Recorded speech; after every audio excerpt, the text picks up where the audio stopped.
Məsələ ondadır ki, sizdən fərqli olaraq hakim Yeni Azərbaycan Partiyası, Ulu Öndərin yaratdığı partiya və Cənab Prezident rəhbəri olduğu partiyanın təmsilçilərinin çox böyük məsuliyyət hissi olur. Biz dediyimiz ona görə dövlətə xəyanət edən adam haqqında danışmırsın da məsuliyyət hissi var. Biz yeri gəlmişlər danışanlarını bilmənəm. Hava danışıbsan.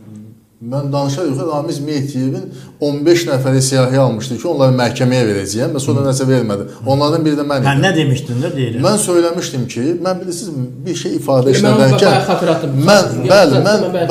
mən fikirləşdim. Geri gəlince iki siyah. Mənə deyə bilərlər ki, bax mənə deyirlər, sən deyirsən ki, 5-ci kolonda düzdür, məşqdir. Tutaq ki, qarşı tərəf məni verir məhkəməyə. Ki sən məni adlandırmısan 5-ci kolon düzdür.